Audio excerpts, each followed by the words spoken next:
저번 편에선 드래곤볼이 한국에 어떻게 들어왔는지에 대해서 이야기했죠. 한국 최초의 일본 만화 드래곤볼을 정식 발행한 서울문화사는 이후 크게 성장합니다. 하지만 그 성장에는 해적판이란 그림자가 드리우죠. 과연 서울문화사는 이를 어떻게 극복했을까요? 세 번째 이야기 지금 시작합니다.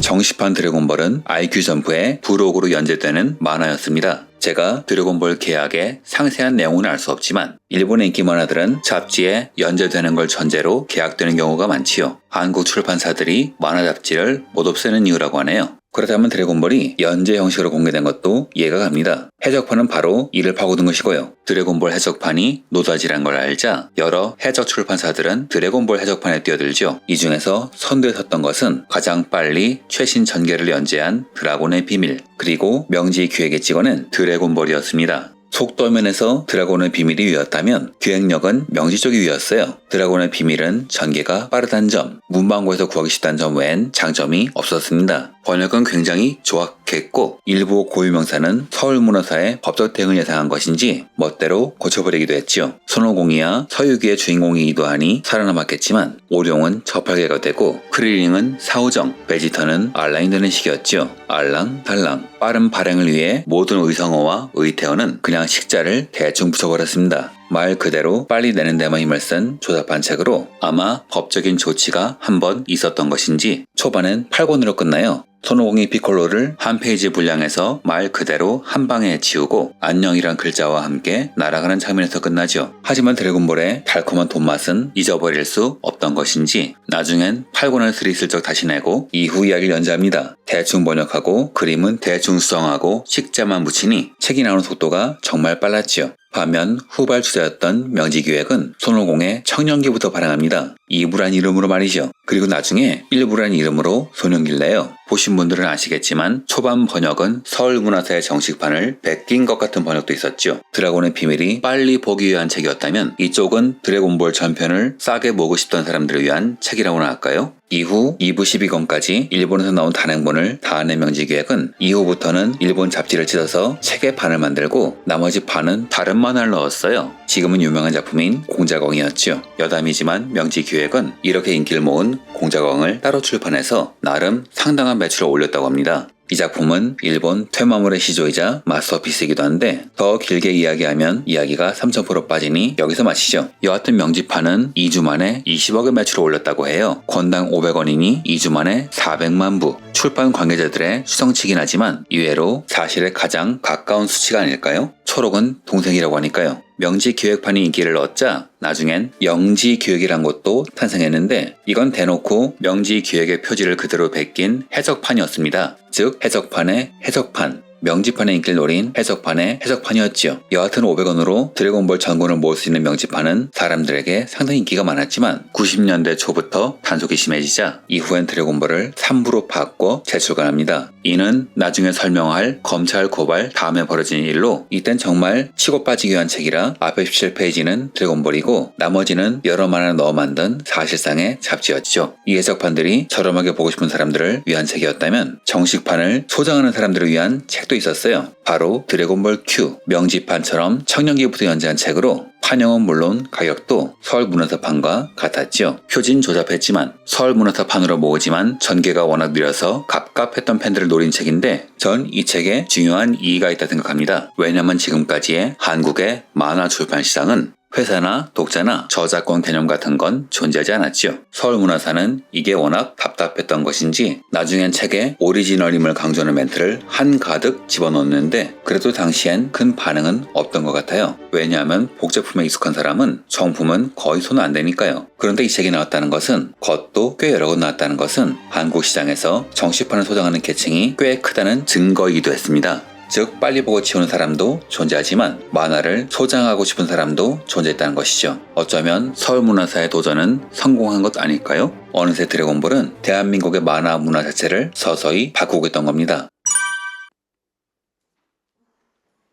드래곤볼 해적판은 잘 팔렸습니다. 처음엔 일부 문방구에서만 취급하더니 나중엔 모두 문방구가 다 취급하기 시작하더니 나중엔 일반 서점에서도 팔기 시작해요. 심지어 교보문고 같은 곳조차 드래곤볼 Q를 취급했으니까요. 이건 서울문화사에겐 비상사태였습니다. 해적판이 수백만 부씩 팔리면 회사의 매출에 타격이 올 수도 있으니까요. 결국 서울문화사는 방침을 바꿉니다. 당시 서울문화사 정식판의 문제점은 뭐였을까요? 저는 속도였다고 생각합니다. 당시 해적판은 사이어인 편을 다 마치고 남해커성편으로 들어갔는데 해적판은 프리저가 나와서 판을 치는데 정발판은 레드리본 군과 싸우고 있었으니 아무리 정식판이 품질이 좋고 번역이 좋아도 사람들이 여기 관심을 가질 리 만무했지요. 게다가 IQ 전부 부록의 분량은 일본에서 2회 분량인 약 34페이지였던 반면 해적판은 초창기에는 매주 4권씩 쏟아져 나왔으니 상대가 될 수가 없었습니다. 아마 판매 부수 감소 등에 영향을 주었겠지요. 물론 서울문화사도 나름의 노력을 했지만 이들 해적판 출판사는 기존의 유통구조조차 부수고 직접 인쇄소에서 찍어서 차에 실어서 바로 납품을 했습니다. 그리고 그 자리에서 팔고 바로 빠졌죠. 당연히 반품은 기약이 없는 방식인데 이게 초창기의 일부 문방구가 매입을 거부한 이유라 추측합니다. 재판을 보증하지 않는 일회성 현금 박치기 납품, 지금 중국판 건프라처럼 납품하고 빠지고 있던 것이죠. 이걸 막아내는 건 당시 시스템에선 힘들지 않았을까요? 그때 서울문화사는 대기업도 아니었고요. 결국 서울문화사는 부록을 24호로 끝내버리죠. 드래곤볼을 끝낸 건 아닙니다. 어디에서도 볼 수 없는 새로운 이야기를 연재한다는 캐치프레이즈 하에 이입을 시작한 것이죠. 즉 해적판처럼 소년편을 버리고 청년편을 연재한 겁니다. 그래서 이후 부록인 2부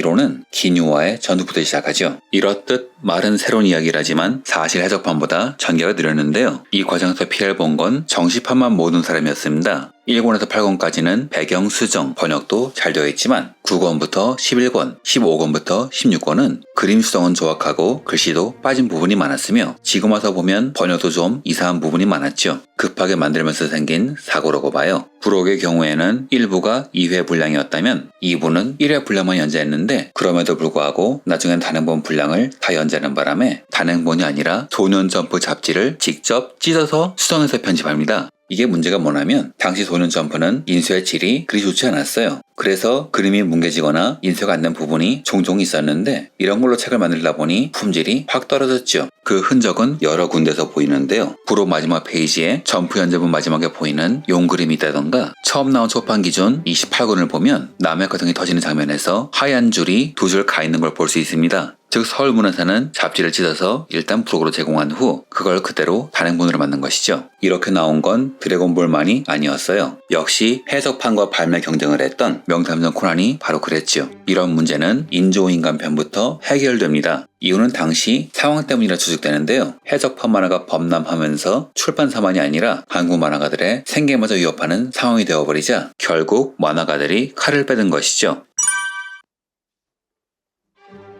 1993년 4월 한국 만화가협회는 불법 복제 만화 제작사 15개소를 검찰에 고발합니다. 이후 이들 업체는 중국산 건프라 업체처럼 회사 이름을 계속 바꾸거나 혹은 폐업한 후 다른 사람 명의로 다시 회사를 만드는 식으로 빠져나갔지만 이런 과정을 거치면서 최고의 무기인 순발력을 잃어버렸죠. 그래서 정식판을 내는 출판사에 여유가 생긴 게 아닌가 싶어요. 이후 이들은 새로운 방식으로 책을 냅니다. 이른바 해적판 종합잡지, 슈퍼점프, 소년점프, 만화천국 등의 이름으로 여러 만화의 최신 연재본을 모아 잡지를 만든 거예요. 가만, 소년점프는 상표침해 아닌가? 여하튼 짧은 시간 내에 치고 빠져야 하며 인기 만화의 최신화를 빨리 보여줘야 하고 점조직 유통밖에 할 수 없던 상황을 이용한 잡지였는데 물론 출판사도 가만히 있지 않았죠. 적어도 드래곤볼과 슬램덩크를 연재하는 해적판 잡지는 시장에서 빠르게 사라졌습니다. 이유는 추측하건대 유통의 힘이었겠죠. 이때 정식판의 연재 진도는 해적판과 차이가 없거나 심지어 더 빨랐고 아이들은 그 순간부터 드래곤볼과 슬램덩크를 보기 위해서 앞다투어 IQ 점프와 소년챔프를 샀죠. 그리고 단행본이 나오면 서점과 문방구는 전쟁을 치렀습니다. 이런 상황이니 출판사는 해석판을 파는 서점이나 문방구엔 공급하지 않는 방식으로 통제가 가능했던 거죠.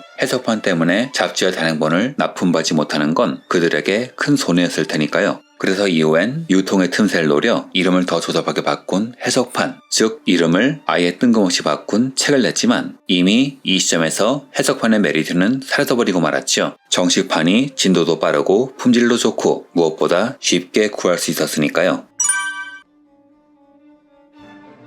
물론 드래곤볼, 슬램덩크 같은 대작은 잡혔지만 해적판의 위력이 사라진 건 아니에요. 이후 문호 개방이 이뤄지기 전까지 해적판은 활발히 제작되었습니다. 아니, 오히려 드래곤볼, 슬램덩크가 시장에 힘을 보여주면서 일본 만화가 한국 시장에서 돈이 된다는 걸 증명하자 해적판의 출간은 더욱 활발해지죠. 한국에서 정식 발매되지 않은 작품의 해석판을 내다가 그 해석판이 잘 팔린다는 걸 확인한 출판사가 정식 계약을 해서 정식판을 내면 출판을 중단하고 싹 빠지는 식으로 말이죠. 문제는 출판사가 시장성을 확인하고 계약을 진행하는데 드는 시간이 꽤 걸렸기 때문에 그동안에 완결이 나는 경우도 허다했던 겁니다. 이때 해석판 시장은 나름 원숙기에 들어갔는데요. 해석판임에도 불구하고 정식 단행본 수준의 번역과 품질을 보여준 것도 있고 어떤 업체를 경찰이 단속해서 압수한 책이 200만 부, 권당 2,500원 정도로 계산하면 50억 원대일 정도로 그 규모도 컸죠. 이렇게 90년대 말쯤 되면 어느 정도 시장이 정리되기 시작해요. 출판사는 일본과 정식 계약을 맺고 잡지에 연재하면서 단행본을 낸다. 특히 수입 비용이 비싼 책은 잡지 연재에서 비용을 낮춘다. 잡지 연재하는 계약을 하면 계약금이 더 내려간다고 하네요. 일본의 출판 시스템의 흔적이겠죠? 그리고 해석판 출판사는 이들이 건드리지 않은 책을 낸다. 만약 정식 계약 소식이 잡지, PC통신 등에 올라오면 바로 절판한다. 이렇게 사태는 수습되었고 이후 드래곤볼은 우여곡절을 거치면서 42권까지 출간됩니다. 이번엔 드래곤볼 해석판의 역사에 대해서 간단히 짚어봤습니다. 다음엔 이 기획의 마지막 이야기로 드래곤볼이 한국에 어떤 영향을 주었는가에 관해서 한번 이야기해보겠습니다. 좋아요, 구독해주시고 기다려주시길 바랍니다. 느긋하게요.